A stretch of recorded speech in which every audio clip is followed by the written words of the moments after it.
Good morning प्यारे बच्चों, प्रिय विद्यार्थियों। पिछली कक्षा में हमने पाठ्य पुस्तक एवं पूर्व पुस्तक की दोहराई की। आज की कक्षा में हम व्याकरण पर आधारित रचना की दृष्टि से वाक्य भेद समझेंगे। आप सबने ध्यान से समझना है। सबसे पहले हम वाक्य की परिभाषा समझ लेते हैं। वाक्य होता क्या है? वाक्य दो या दो से अधिक सार्थक शब्दों के व्यवस्थित समूह को वाक्य कहते हैं। परिभाषा क्या है? दो या दो से अधिक सार्थक शब्दों के व्यवस्थित समूह को वाक्य कहते हैं। यहां लिख देता हूं, सार्थक शब्दों का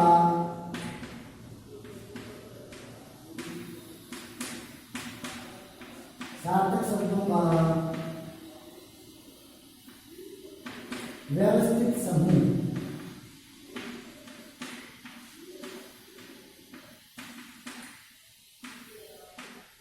वाक्य कहलाता है। पता चला वाक्य का? वाक्य के अंग होते हैं बेटे। वाक्य के दो अंग होते हैं। वाक्य के अंग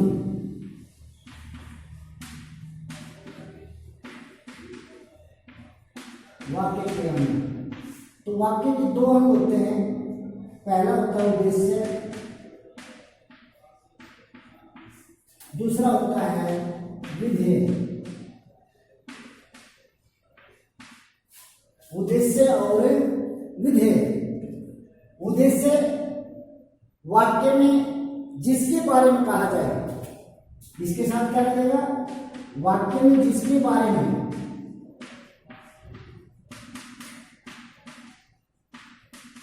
कहा जाए,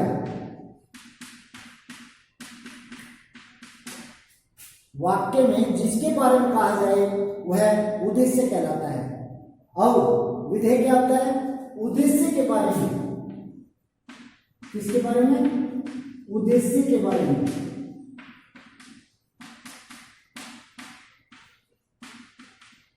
जो कुछ कहा जाए, इसके साथ क्या लगेगा? जो कुछ कहा जाए वह क्या कहलाता है? विधेय। वह विधेय कहलाता है। पूरी परिभाषा लिखी है यहां पर। उद्देश्य के बारे में जो कुछ कहा जाए वह विधेय कहलाता है, और जिसके बारे में कहा जाए वह क्या कहलाता है? इसको भी पूरा लिख देते हैं, उद्देश्य कहलाता है। उद्देश्य कहलाता है। परिभाषा समझाई दोनों की, उद्देश्य और विधेय। कई बार प्रश्न ऐसे भी आ जाता है, उद्देश्य और विधेय में अंतर स्पष्ट करो। उद्देश्य छांटो, विधेय छांटो। वाक्य दे दिया जाएगा, उसमें से उद्देश्य छांटना और विधेय छांटना भी पूछा जाता है। उदाहरण से समझो आप इसको। एक उदाहरण लिखा मैंने यहां, वह स्कूल जा रहा है। वह स्कूल जा रहा है, ये वाक्य है। अब परिभाषा के अनुसार समझेंगे। जिसके बारे में कहा जाए, जिसके बारे में कहा जाए, तो यहां स्कूल जा रहा है, किसके बारे में कहा जा रहा है? वह के बारे में। तो वह क्या है? उद्देश्य, क्योंकि इसके बारे में कहा जा रहा है। और जिसके बारे में वाक्य में कहा जाए वह क्या कहलाता है? उद्देश्य। अब विधेय की परिभाषा देखो। उद्देश्य के बारे में जो कुछ कहा जाए वह विधेय कहलाता है। अब उद्देश्य तो वह हो गया नहीं हुआ? वह उद्देश्य है। इस उद्देश्य के बारे में जो कुछ कहा जाए, तो क्या कहा गया है? स्कूल जा रहा है, तो ये स्कूल जा रहा है, ये क्या हुआ? विधेय। क्या बेटे? ये विधेय। क्लियर? ये विधेय है और ये उद्देश्य है। एक उदाहरण और देख लें। बगीचे में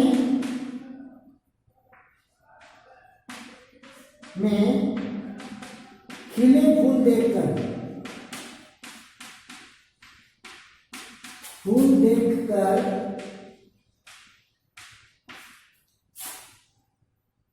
उसका बेटा खुश हो गया।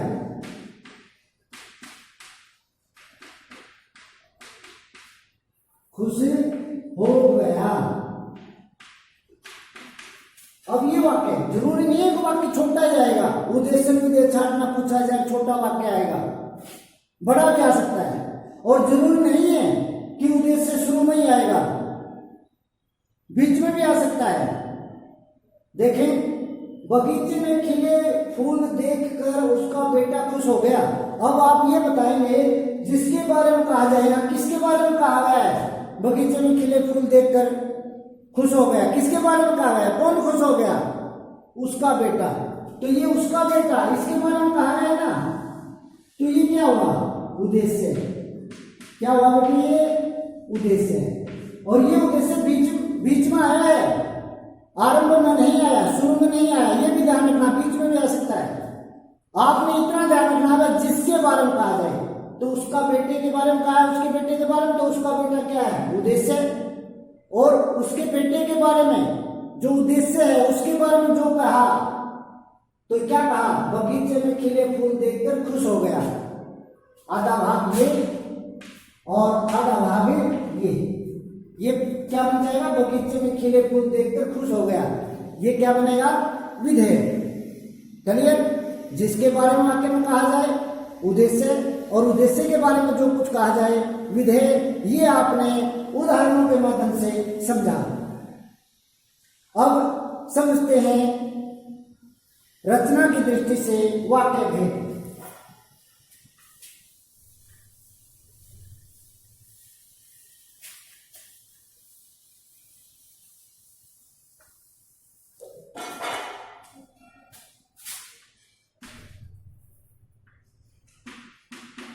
रचना के आधार पर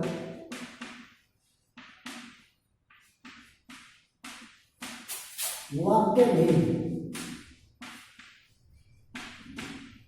रचना के आधार पर वाक्य भेद कितने होते हैं? 3। कितने रचना की दृष्टि से वाक्य भेद? 3। सरल वाक्य, संयुक्त वाक्य, संयुक्त वाक्य, और तीसरा है मिश्र वाक्य या मिश्रित वाक्य।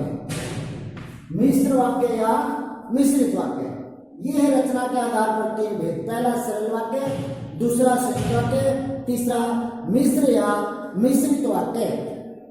देखें, सरल वाक्य पहला क्या है? सरल वाक्य।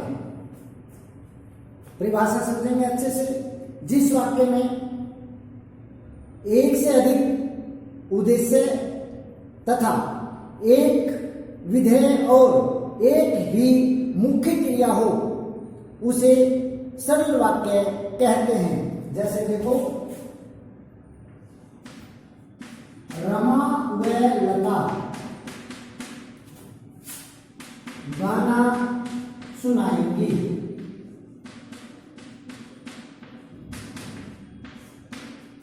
रमा व लता गाना सुनाएंगी। एक उदाहरण और देखें, सुरेश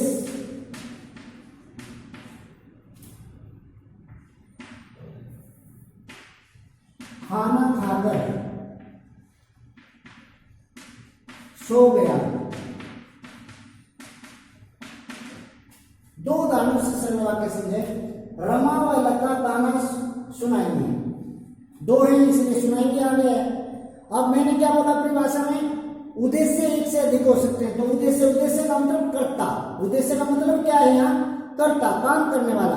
तो यहाँ 2 है, रमा और लता, यानी 2 कर्ता हो गए, इसलिए 2 उद्देश्य हो गए। मैंने बोला था जिस वाक्य में एक से अधिक उद्देश्य हो तो 2 उद्देश्य हो गए।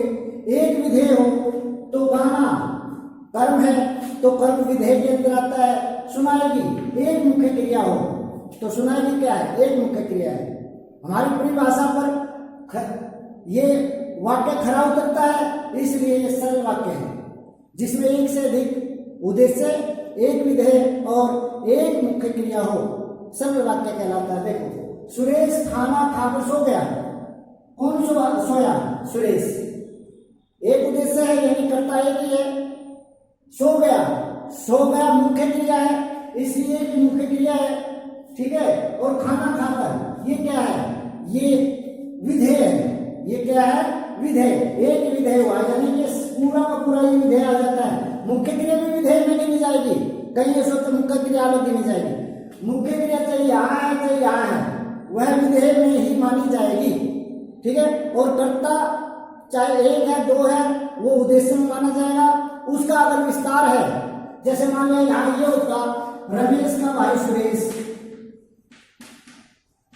रमेश का भाई सुरेश, ये आ जाता, तो फिर पूरा का पूरा सुरेश के पहले जो आया, यानी सुरेश की जो विशेषता है, यानी कर्ता के बारे में या उद्देश्य के बारे में जो कहा गया, वो भी किस में आएगा? उद्देश्य में आएगा। तो किस, इस सुरेश के बारे में क्या कहा गया है? किसका भाई है? रमेश का। तो ये रमेश का भाई सुरेश, यहां तक पूरा का पूरा उद्देश्य माना जाएगा। और खाना खाकर सो गया, ये क्या है? विधेय है। क्लियर? सरल वाक्य, जिस वाक्य में एक से अधिक उद्देश्य तथा एक विधेय और एक मुख्य क्रिया हो, उसे सरल वाक्य कहते हैं। इसको रख कर देता है एक बार। उसके बाद दूसरा संयुक्त वाक्य है। संयुक्त वाक्य है जिस वाक्य में दो उपवाक्य या वाक्य किसी योजक शब्द द्वारा जुड़े हों। किसी द्वारा? योजक शब्द। योजक शब्द भी कह सकते हो आप, समुच्चय बोधक अव्यय भी कह सकते हो। योजक शब्द या समुच्चय बोधक अव्यय।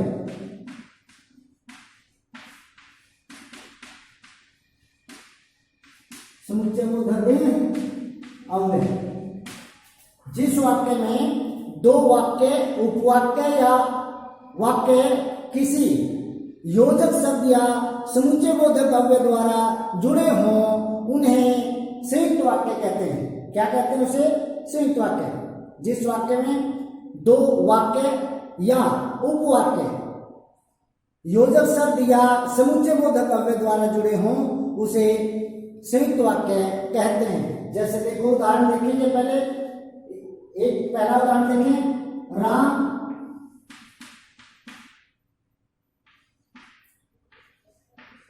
स्कूल गया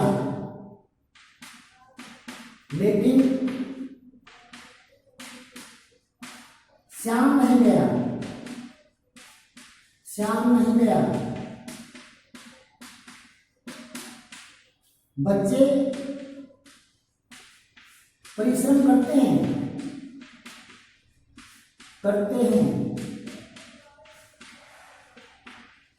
ताकि परीक्षा में प्रथम आ सके। दो उदाहरण से संयुक्त वाक्य समझेंगे। राम स्कूल गया लेकिन श्याम नहीं गया। पहला वाक्य क्या है? राम स्कूल गया, या पहला वाक्य क्या है? राम स्कूल गया। ठीक है, राम स्कूल गया पूरा हो गया तो पूरा वाक्य है वो।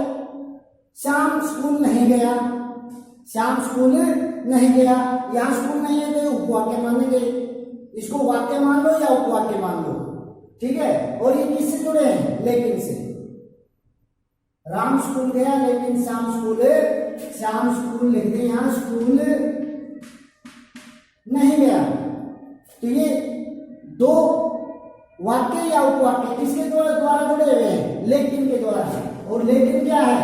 योजक शब्द या समुच्चय बोधक अव्यय। इसलिए यह किस वाक्य में आएगा? संयुक्त वाक्य में। किस में आएगा? संयुक्त वाक्य में। दूसरा उदाहरण देखें। बच्चे परिश्रम करते हैं। पहला वाक्य, बच्चे परिश्रम करते हैं परीक्षा में प्रथम आ सके। ठीक है, ये दो वाक्य किसके द्वारा जुड़े? ताकि के द्वारा। ताकि क्या है? यहां समुच्चय बोधक अव्यय या योजक शब्द है। तो इसलिए यह भी किस में आएगा?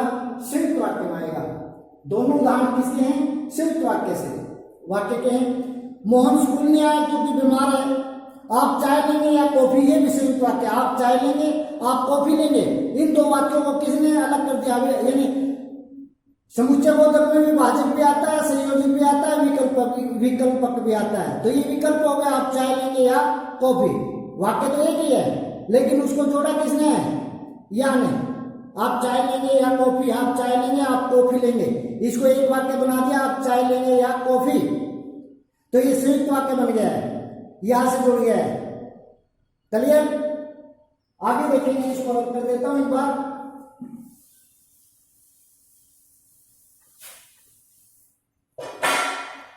तीसरा भेद है रचना की दृष्टि से मिश्र वाक्य। मिश्र वाक्य या मिश्रित वाक्य या सम्मिश्र वाक्य कैसे भी लिखा जा सकता है। सम्मिश्र वाक्य भी आ सकता है, मिश्र वाक्य भी आ सकता है लिखा हुआ, और मिश्रित वाक्य भी लिखा हुआ आ सकता है। सबसे पहले परिभाषा समझें। जिस वाक्य में एक प्रधान उपवाक्य हो, क्या हो? एक प्रधान उपवाक्य। जिस वाक्य में एक प्रधान उपवाक्य हो, वह जिस वाक्य में एक प्रधान उपवाक्य हो और एक या एक से अधिक हम आते हैं, लेकिन परिभाषा में हमने बोलना है जिस वाक्य में एक प्रधान उपवाक्य हो और एक या एक से अधिक आश्रित उपवाक्य हो। एक या एक से अधिक आश्रित उपवाक्य हो,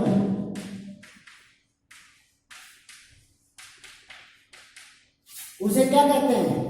मिश्र वाक्य, मिश्रित वाक्य या सम्मिश्र वाक्य।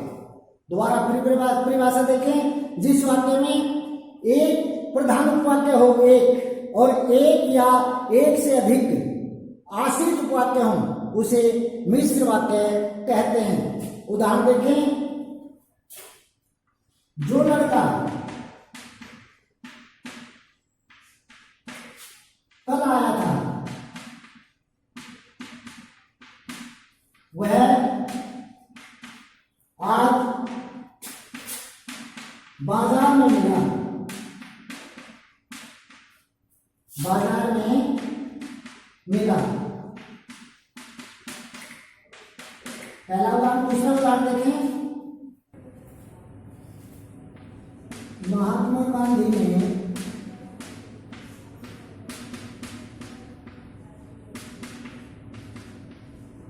कहा था कि हिंसा करना, हिंसा होता है किसी को सताना, किसी के ऊपर जुल्म करना, किसी के ऊपर अत्याचार करना। हिंसा करना पाप है। इसका एक उदाहरण देखेंगे।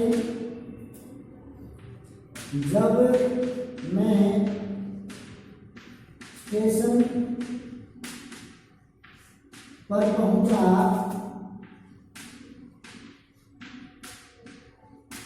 तब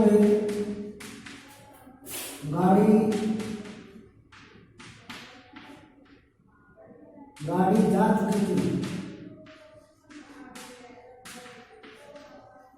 जा चुकी थी। तीन उदाहरणों से आप मिश्र वाक्य को समझेंगे। पहला देखिए। जो लड़का कल आया, वह आज बाजार में मिला। आया था और लिखोगे यार, आया था कौमा। जो लड़का कल आया था, वह आज बाजार में मिला। यानी वह लड़का आज बाजार में मिला जो कल आया था। तो ये क्या है उसकी विशेषता? यानी एक उपवाक्य ये है और दूसरा ये है। यानी इसमें एक प्रधान है। प्रधान कौन सा है? जो मिला, वह आज बाजार में मिला। कौन? जो कल आया था। तो ये प्रधान है, ये वाक्य प्रधान है क्योंकि पहले मिला, बाद में पता चला नहीं उसकी विशेषता का। तो कौन था? वो जो कल आया था। तो ये क्या है? ये आश्रित है, आश्रित उपवाक्य। और ये क्या है? प्रधान उपवाक्य। आश्रित और प्रधान। इसी तरह से अगला देखो। महात्मा गांधी ने कहा था, पहले महात्मा गांधी ने कहा ना, तभी तो पता चला हमने क्या कहा उन्होंने, तो कहना प्रधान है। महात्मा गांधी ने कहा था, ये क्या है, प्रधान वाक्य। और क्या कहा था, जो कहा था हिंसा करना पाप है, ये क्या है, आश्रित वाक्य। एक ध्यान आपको जरूर रखना है, ये अगर ऐसा वाक्य आता है तो की को किसी के साथ नहीं जोड़ना, न प्रधान वाक्य वाले के साथ जोड़ना है, न आश्रित वाक्य के साथ जोड़ना है। की केवल योजक है। सिर्फ आपसे ये पूछा जाए इस वाक्य में प्रधान वाक्य छाटो, केवल इतना छाटोगे जितना मैंने छाटा है, इतना ही प्रधान वाक्य है। आश्रित पूछा जाए तो की को नहीं लगाना, केवल इतना हिंसा करना पाप है, यह आश्रित है। इसी तरह से इसमें प्रधान छात्रों तो वह आज बाजार में मिला, ये प्रधान है। जो लड़का कल आया था, इसमें ये पूरा लेना है, आया था, इसमें तो योजक है ही नहीं, ठीक है ना, ये क्या हो गया, आश्रित। अगला देखें, जब मैं स्टेशन पहुंचा तब गाड़ी जा चुकी थी। तब यानी गाड़ी जा चुकी थी, ये प्रधान है, गाड़ी जा चुकी थी। जब मैं वहां पहुंचा तो गाड़ी जा चुकी थी, ये प्रधान है। और इस पर आश्रित क्या है कि जब मैं स्टेशन पहुंचा, यानी कहने का भाव क्या है, अगर मिश्र वाक्य को आप सरल वाक्य बनाएंगे ना, सरल वाक्य, तो अंत में जो मुख्य क्रिया आएगी, यानी दो वाक्य हो गए, एक आश्रित एक प्रधान, उसकी पहचान कैसे करोगे आप? आपने माना इस वाक्य का पहचान नहीं है, इसमें प्रधान कौन सा आश्रित कौन सा है, तो आप इसका सरल वाक्य बना लो। जो लड़का कल आया था वह बाजार में मिला। कल आने वाला लड़का या कल आया हुआ लड़का आज बाजार में मिला, तो मिला मुख्य क्रिया तो मिला है नहीं, और मुख्य क्रिया सरल वाक्य बनाने पर जो मुख्य क्रिया बनती है और वह जिसमें है, जिसके साथ लगी हुई है, वही क्या होगा, प्रधान। अब देखो, कल आया हुआ लड़का आज बाजार में मिला, कल आया हुआ लड़का आज बाजार में मिला, तो मिला किसके साथ है, वह आज बाजार में मिला, इसके साथ है, तो ये प्रधान है, ठीक है। आश्रित उपवाक्य की क्रिया मुख्य क्रिया नहीं बनेगी, ये ध्यान रख लेना। प्रधान उपवाक्य की क्रिया ही सरल वाक्य बनाने पर मुख्य क्रिया बनेगी। अगला देख लो, महात्मा गांधी ने कहा था कि हिंसा करना पाप है। महात्मा गांधी ने हिंसा करने को पाप कहा था। महात्मा गांधी ने हिंसा करने को पाप कहा था, ये सरल वाक्य बन गया। अब सरल वाक्य में किस उपवाक्य की क्रिया है ये देख लो। इसमें तो हिंसा करना पाप है ये है, और यहां क्या था, कहा था, तो जिसके साथ कहा था वह प्रधान हो जाएगा। मुख्य क्रिया सरल वाक्य के अंदर जो मुख्य क्रिया बनती है और वह क्रिया जिसके साथ लगी हुई है वही प्रधान है, और दूसरा क्या होगा, आश्रित होगा, ये पहचान है। अगला देख लो, जब मैं स्टेशन पहुंचा तब गाड़ी जा चुकी थी। मेरे स्टेशन पहुंचने से पहले गाड़ी जा चुकी थी, मेरे स्टेशन पर पहुंचने से पहले गाड़ी जा चुकी थी, तो जा चुकी कहाँ आया हुआ है, यहाँ, तो इसलिए ये प्रधान वाक्य है, गाड़ी जा चुकी थी। और दूसरा क्या होगा, आश्रित। ये प्रधान उपवाक्य और आश्रित उपवाक्य अलग अलग करने की पहचान की है। अगर ऐसे समझ में ना आए तो सरल वाक्य बना लो। सरल वाक्य में मुख्य क्रिया में जो क्रिया आती है, जिस भी उपवाक्य की क्रिया आती है, वही उपवाक्य प्रधान होगा। क्लियर? आज की कक्षा में इतना ही समझेंगे। आपने इसको अच्छे से समझना है, याद करना है। धन्यवाद।